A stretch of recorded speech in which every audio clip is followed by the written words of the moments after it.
tous et à toutes. Est-il raisonnable de penser, en 2023, que l'Empire romain n'a pas existé? La formule interrogative est évidemment rhétorique, puisque notre but est justement de montrer en quoi il est raisonnable de penser que l'Empire romain n'a pas existé. Alors on m'aurait dit cette chose il y a encore 3 ans, j'aurais souri gentiment, et je me serais dit, mais c'est qui encore cet huluberlu, encore un zinzin? Et puis j'ai fait un certain nombre de découvertes qui m'ont fait changer d'avis. Et aujourd'hui, à travers cette vidéo, en fait, je voudrais faire le point, poser un jalon sur cette question, une pierre sur laquelle s'appuyer et présenter les arguments qui me permettent de penser cela. Alors évidemment, on va reparler des choses que j'ai déjà dites. Il ne va pas y avoir de choses nouvelles, mais nous allons mettre ces choses ensemble dans ce but-là de démontrer que l'Empire romain n'a pas existé. Alors nous allons parler d'Hérodote, bien sûr, de Pompéi, de la notation de Constantin et des chiffres romains. Et puis enfin, nous examinerons les arguments contraires, c'est-à-dire les preuves que l'Empire romain a bien existé, et nous verrons si nous pourrons finalement y porter une contradiction. Après, bien sûr, à chacun de se faire son opinion.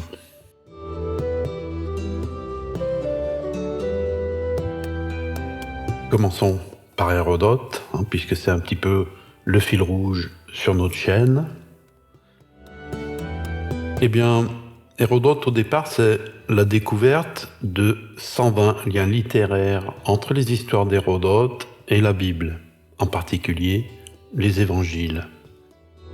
Cette découverte, sourcée, documentée, vérifiable par tous, permettait de décider que les auteurs de l'un connaissaient les auteurs de l'autre. Et non, ce n'est pas la Bible qui a copié sur Hérodote, et non, ce n'est pas un copiste facétieux qui a rajouté dans Hérodote les 120 liens en question. Mon but ici, ce n'est pas de refaire toute la démonstration, c'est simplement de poser les choses sur lesquelles je me base pour avancer dans ma réflexion sur l'histoire.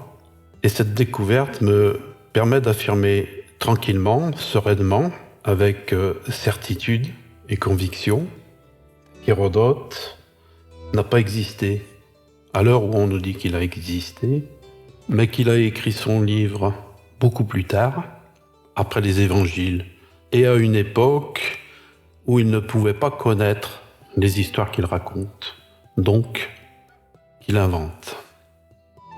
Dans ma thèse à moi, c'est Lorenzo Valla qui écrit les histoires d'Hérodote, et il les écrit en 1450, alors qu'il est secrétaire du pape au Vatican.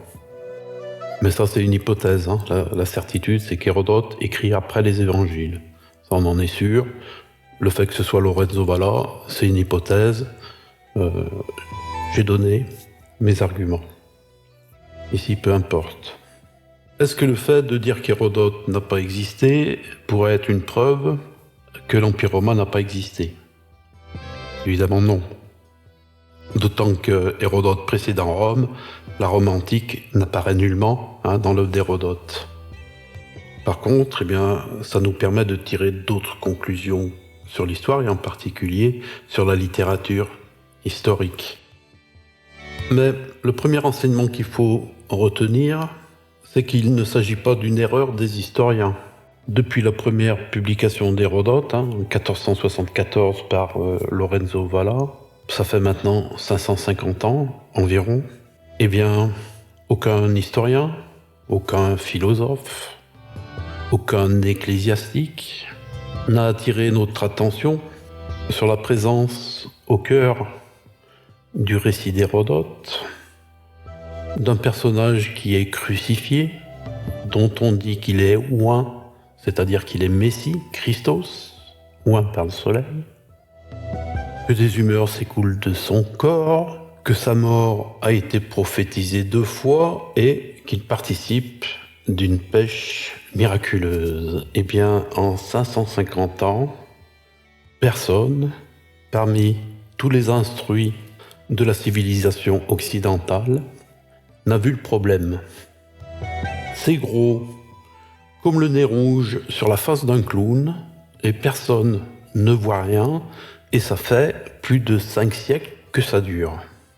Ce qui veut dire que l'histoire est mise sous tutelle des institutions, que ces institutions contrôlent l'histoire de bout en bout, et non pas seulement en France, mais sur la surface de la Terre. Nous sommes ici au cœur du complot. Un complot qui consiste à la construction d'un monde illusoire pour pouvoir manipuler les gens. Le deuxième problème que ça pose, c'est que si Hérodote écrit après les évangiles, eh bien, il se trouve qu'il y a de nombreux auteurs anciens qui précèdent les évangiles, donc, qui ont parlé d'Hérodote ou qui ont repris des histoires racontées par Hérodote. Ce qui veut dire que soit leurs textes ont été altérés pour y faire entrer de l'Hérodote, soit ils sont eux-mêmes postérieurs à Hérodote, c'est-à-dire ce sont des écrits de la Renaissance. Ce qui fait qu'il est tout à coup beaucoup plus crédible de croire qu'ils ont tout inventé. Il ne s'agit que d'écrire des livres et de les imprimer, plutôt que de penser, comme ils nous le racontent, que c'est des moines de siècle en siècle qui ont pieusement recopié des textes auxquels ils ne croyaient pas et qu'ils pensaient impies. L'histoire, c'est d'abord de la littérature. Et la littérature, ça s'écrit avec une plume et du papier. Il suffit d'avoir cela pour créer de l'histoire. Et si vous avez les moyens de les diffuser, c'était le cas avec